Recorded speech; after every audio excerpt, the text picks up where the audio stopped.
7:15 de la mañana, gracias por sintonizarnos. 91.1 FM de tu dial, estamos en altavoz, pero también estamos en Movistar Televisión Canal 33 y Canal 733 HD. ¿Nos recuerdas cómo fue la pregunta de ayer, Aarón Salomón? Es importante que las audiencias sepan, porque como sabemos, el gobierno, hay una ley que determina que los funcionarios públicos comprendidos en acusaciones e investigaciones puedan ser atendidos con la defensa, es decir, el Estado estaría pagando a la defensa. Cuéntanos cuál es la pregunta. La pregunta de nuestra cuenta de X, donde nos puede encontrar como altavoz.p, fue si está a favor o en contra de que la Municipalidad de Lima le pague la defensa legal a Susana Villarán. A favor 2.3% y en contra 97.3%. ¿Quién podría estar de acuerdo? Imagínate en esta situación, absolutamente nadie.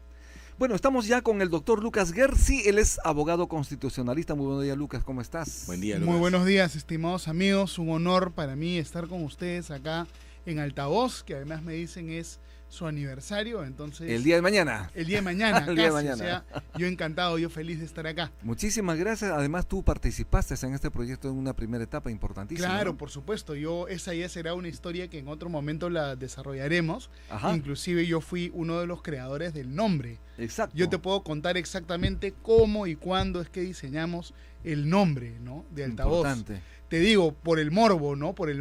El nombre de Altavoz se creó en el patio de la Facultad de Derecho de la Universidad Católica del Perú. Ajá. Es decir, Altavoz nace en la PUC, es un medio caviar, podríamos decir así en tono fastidioso. En este momento. Pero nace en la PUC, ¿no? En el patio de letras. No, de letras no, de derecho. En el patio de derecho de la PUC nace Altavoz. Estamos con Lucas Gersi, justamente vamos a hablar de temas jurídicos, es importante señalar. Como sabes, hay dimes y diretes entre la presidenta del Congreso y la titular del Poder Judicial, ¿no?, por esta posibilidad de que el Perú se retire o no de la Corte Interamericana de Derechos Humanos. ¿Cómo ves tú este enfrentamiento, ¿no?, entre dos poderes? Sí, mira, Estado?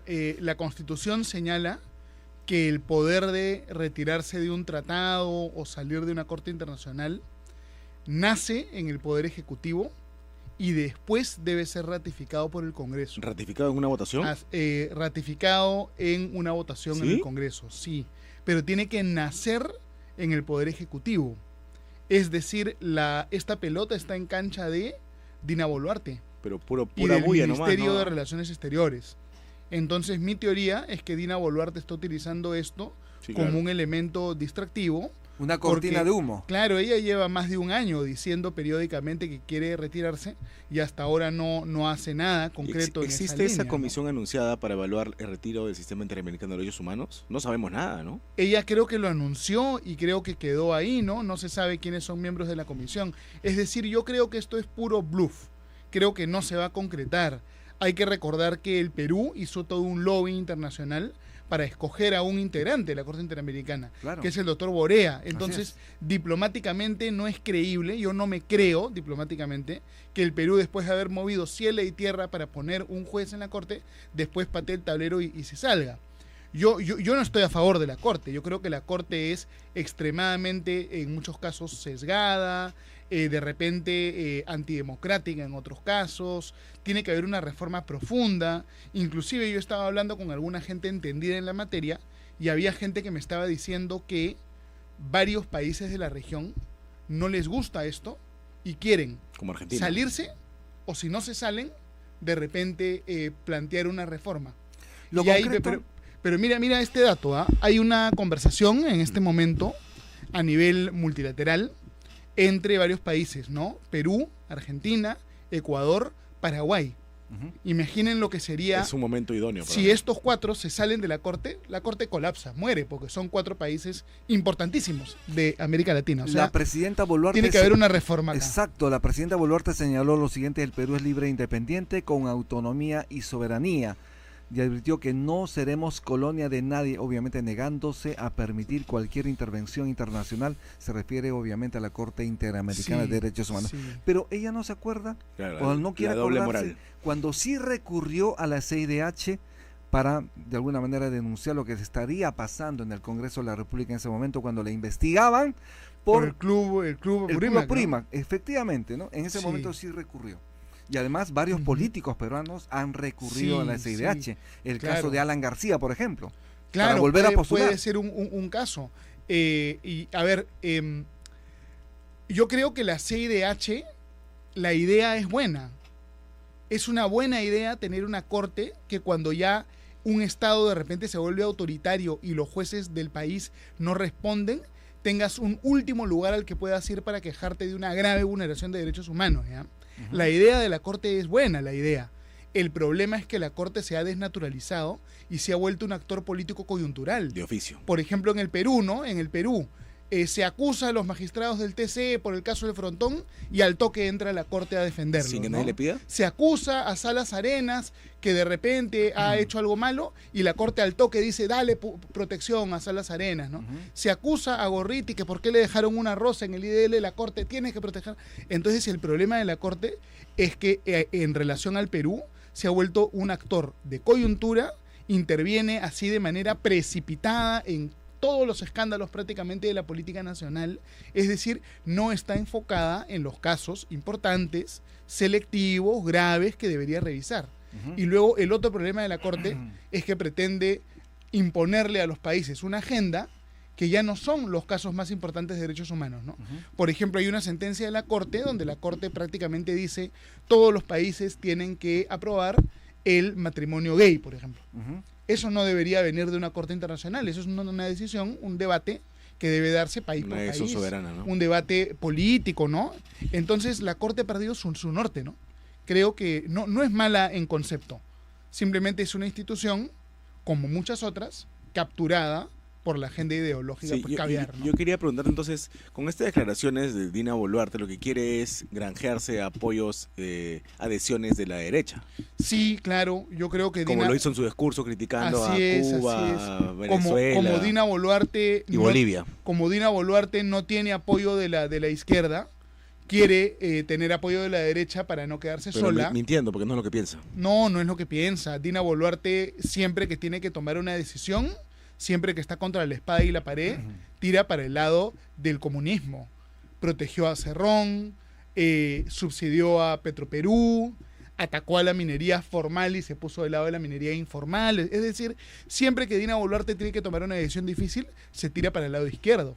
Inclusive yo sé que a Dina Boluarte le han dicho, oye, ¿por qué permites que el Gallo Zamora, el embajador de Cuba, siga en Perú? Sí, acá, ¿no? Claro, sigue. Y Dina dice, no, es mi amigo, tiene que quedarse. Es decir, es roja, pero recontra roja. Lo que pasa es que los rojos disimulan. Y esa es parte de su estrategia, su táctica, pero para tener el poder, ¿no? Apoyada por la derecha, por la más cruda derecha del país, obviamente, en el Congreso, como sabemos perfectamente, y los partidos políticos que la defienden. En todo caso, también es una conveniencia de ambos lados. Sí, a ver, lo que tenemos en el Perú, de facto, es un gobierno de gran coalición. El Perú se parece más a los países europeos, ¿no? De lo que creemos, ¿no? En países como Alemania, de repente, el gobierno lo sostiene una gran coalición de partidos, ¿no? En Perú tenemos lo mismo. En Perú, en realidad, gobierna, Dina es sostenida por la coalición integrada básicamente por Fuerza Popular, Acción Popular, sobre todo el bloque de los niños, y el lápiz. El lápiz y APP. O sea, esa gran coalición de 4 partidos sostiene pues al gobierno. Tenemos un gobierno de gran coalición. Y cuando lleguen las elecciones, los partidos que son parte de esta coalición, seguramente el pueblo pues lo va a castigar. ¿La derecha en el país se siente cómodo con Dina Boluarte? Yo creo... Cierto sector sí, ¿no? Cierto sector sí, otro sector no. Pero yo creo que la derecha... en su mayor parte desconfía, ¿no? Desconfía y no la respalda, ¿no? Por eso es que Dina Boluarte tiene popularidad pues tan baja, ¿no? Efectivamente, es una popular es muy poca la gente que confía en esta señora. Pero tú has señalado que estás a favor de salirnos del sistema interamericano de derechos humanos, ¿no? A ver, a mí la verdad no, me gustaría más una reforma en el sistema que salirse, ¿no? Sí.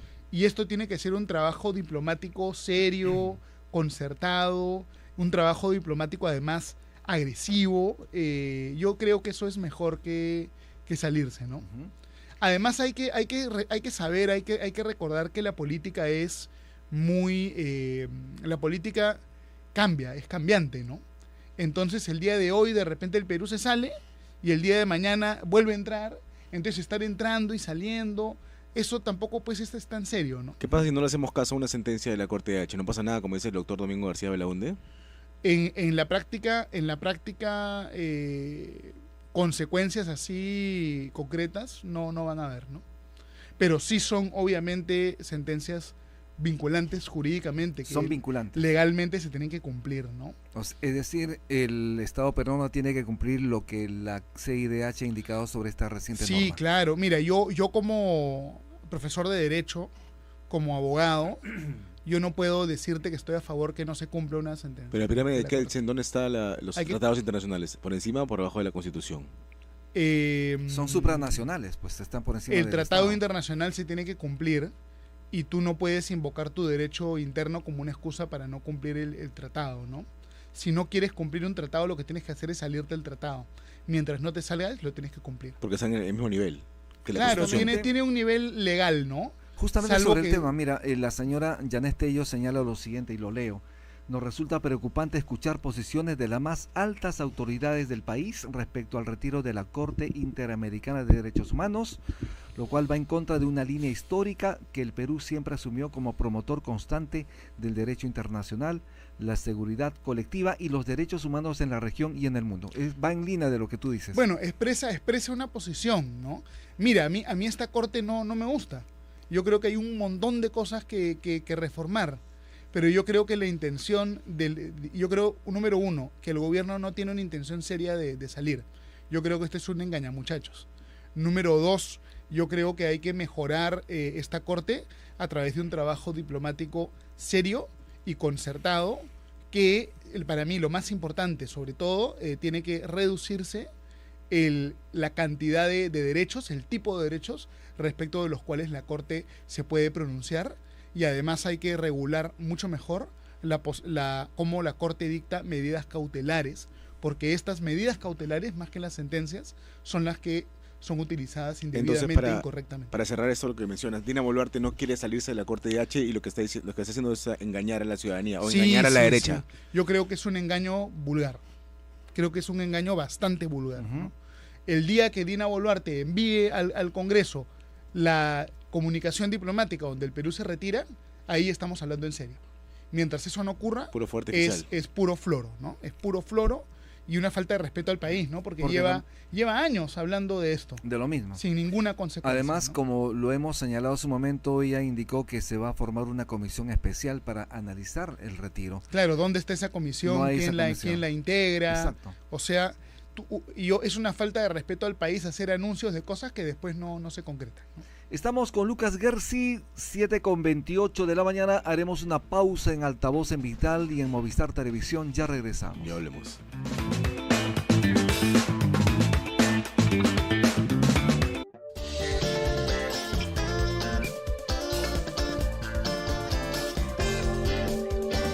Estás en Vital TV. Ya volvemos.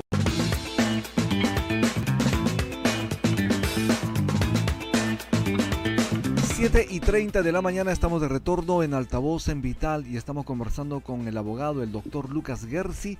Él es abogado constitucionalista. Para terminar un poquito sobre el tema de la Corte Interamericana de Derechos Humanos, como sabe perfectamente, esta entidad ha ordenado al gobierno frenar la promulgación de la ley de amnistía. Estamos hablando de una norma que beneficia a miembros de la Policía Nacional, de las Fuerzas Armadas, de los comités de autodefensa, que están investigados por presuntas violaciones a los derechos humanos cometidos entre el año 1980 y el año 2000.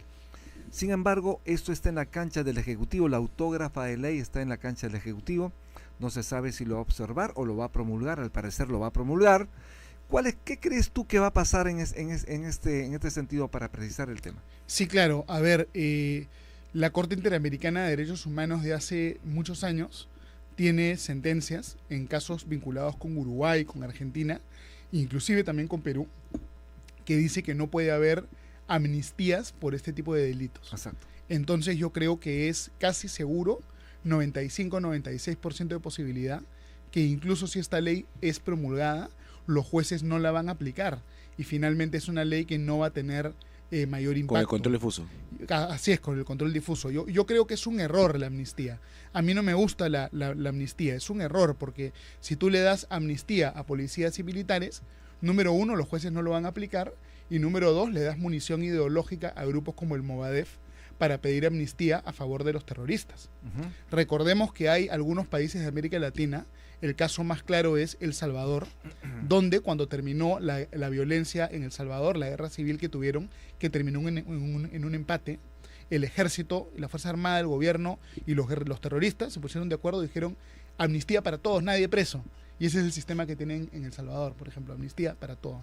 ¿Qué ha pasado en todo caso con el fujimorismo que emprendió en esta lucha de que hay una ley de amnistía precisamente para los militares y los policías? Sí, yo creo que la intención es buena, pero a mí no me gusta la amnistía, es complicada jurídicamente. A mí me gustaba más la ley anterior que decía que había que tener prescripción en estos delitos. Es mucho más limpio, es mucho mejor la prescripción. Inclusive el TC tiene una sentencia del caso del expresidente Morales Bermúdez, donde aplicó la prescripción. Hay gente que viene siendo procesada por casos ni siquiera en los años 90, sino en los años 80, del gobierno de Fernando Belaúnde Terry.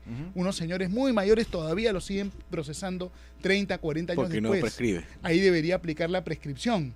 Obviamente los caviares dicen que acá no aplica la prescripción, que pueden pasar 100 años y yo te persigo igual. Eso no es verdad, porque el Perú, cuando firmó el tratado que decía que no prescribían los delitos de lesa humanidad, el Perú dijo del 2012 en adelante prescriben, del 2002 para atrás no prescriben. ¿Qué haría yo?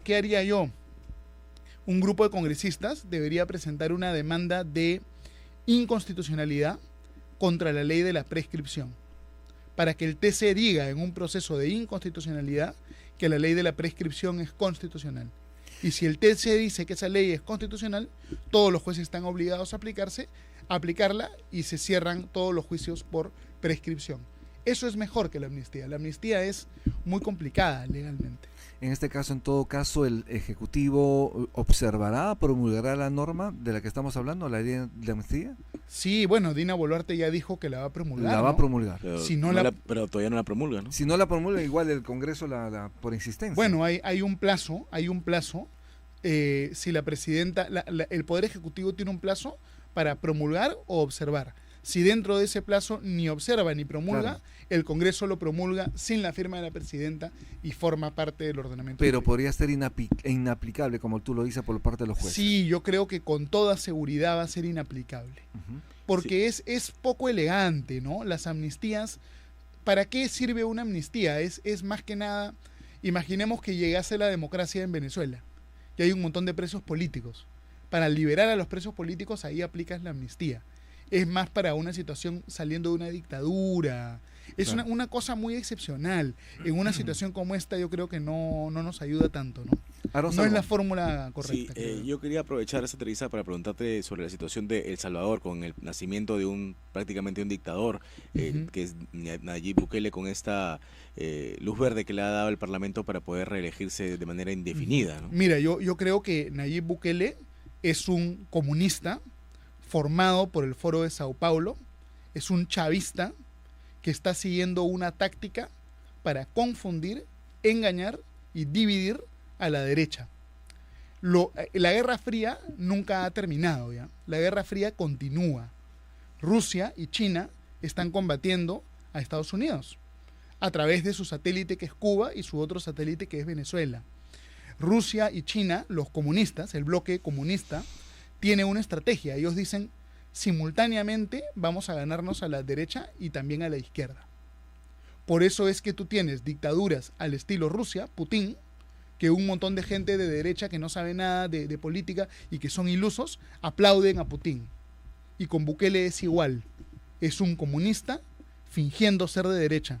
Pero si tú raspas un poquito, te das cuenta que es un comunista. Hay tweets antiguos que Bukele elogia a Maduro. Bukele forma parte, él fue formado por el partido de la guerrilla de El Salvador, que se llama el Frente Farabundo Martí de la Liberación Nacional. Bukele, desde que entró prácticamente al gobierno, se ha dedicado a perseguir terriblemente a todos los opositores políticos. Por supuesto que hay presos políticos. Los periodistas y los políticos de derecha de El Salvador han sido perseguidos y la mayoría están exiliados. exiliados, ¿ah? Amigos míos muy queridos, exiliados por Bukele. Además, Nayib Bukele dio un golpe de Estado en su país, cerrando a la mala, disolviendo el equivalente al Tribunal Constitucional. La sala constitucional de la Corte Suprema de El Salvador declaraba inconstitucionales algunas leyes que sacaba Bukele, y Bukele dijo, ¿sabes qué? Se disuelve la Corte. ¿Por qué? ¿Por qué se disuelve? Porque a mí me da la gana y la disolvió. Y también entró el Congreso con militares para que se aprueben sus leyes, ¿no? También, es decir, ese es un dictador. Pero ¿no? democráticamente el pueblo salvadoreño lo ha elegido, democráticamente por encima del 90% tiene el apoyo popular, Bueno. porque como sabe perfectamente hizo lo que nadie en su gobierno hizo, combatir a las maras salvatruchas, combatir a todas las maras. Bueno, el pueblo venezolano democráticamente también escogió a Hugo Chávez, ¿no? O sea, ¿hay democracia Eso- en Venezuela? No, porque la Está democracia... diciendo que los venezolanos han elegido democráticamente a Maduro. No, a Hugo Chávez. A Hugo estoy Chávez, diciendo. perfecto, a Hugo Es Chávez. decir, los peores dictadores del mundo entran por la vía democrática, pero una vez que se sientan en el sillón del poder, ya se quedan por la vía autoritaria. ¿Bukele en este sentido es un dictador? ¿Ya es un dictador? Yo creo que sí, por supuesto, por supuesto. Aunque democráticamente haya sido elegido por Es los que salvadoreños. Respetar la democracia implica respetar una serie de reglas de juego. Por ejemplo, el tema de la reelección no estaba permitida, ¿no? No estaba permitida. Además, mira cómo ha manipulado las elecciones. Ha eliminado la segunda vuelta. Es decir, en primera vuelta vota por él el 30% y ya gana. Luego ha cambiado, él cambió la forma como se escogía congresistas, manipuló la forma como se escogía congresistas para él tener mayoría en el Congreso de forma artificial. Si se hubiera hecho una elección normal, él ni siquiera hubiera tenido la mayoría en el Congreso. Es decir, ha manipulado para incrementar su poder. Una persona puede entrar democráticamente al gobierno y después volverse en dictador, ¿no? ¿Cómo podemos de alguna manera advertir, entre comillas, el pensamiento Bukele? Porque esto se está diseminando en el continente. Y ya vemos carteles por todo el sur, Hay por ejemplo, ¿no? partidos políticos Sí, en el Perú claro. que están de manera El Bukele peruano, ¿no? asumiendo que podrían aplicar, digamos, el estilo Bukele. Mira, es verdad que ha tenido algunos éxitos en temas de seguridad ciudadana, pero también hay cosas que no se dice. Por ejemplo, todos los salvadoreños, tú conversas con los salvadoreños y todo el mundo allá sabe que parte de lo que hace Bukele es simplemente pagarle a los grupos criminales para que no maten a la gente, ¿no? O sea, hay un elemento importante de pacto, ¿no? Con las pandillas. Es un elemento también. Hay un pacto con las Sí, pandillas. hay. Eso todo el mundo allá sabe eso. Entonces, lo que es un extraordinario marquetero, pero es una persona pues que no cree en la democracia, prácticamente ha vendido su país también a la República Popular China, y El Salvador económicamente está quebrado, pero quebrado.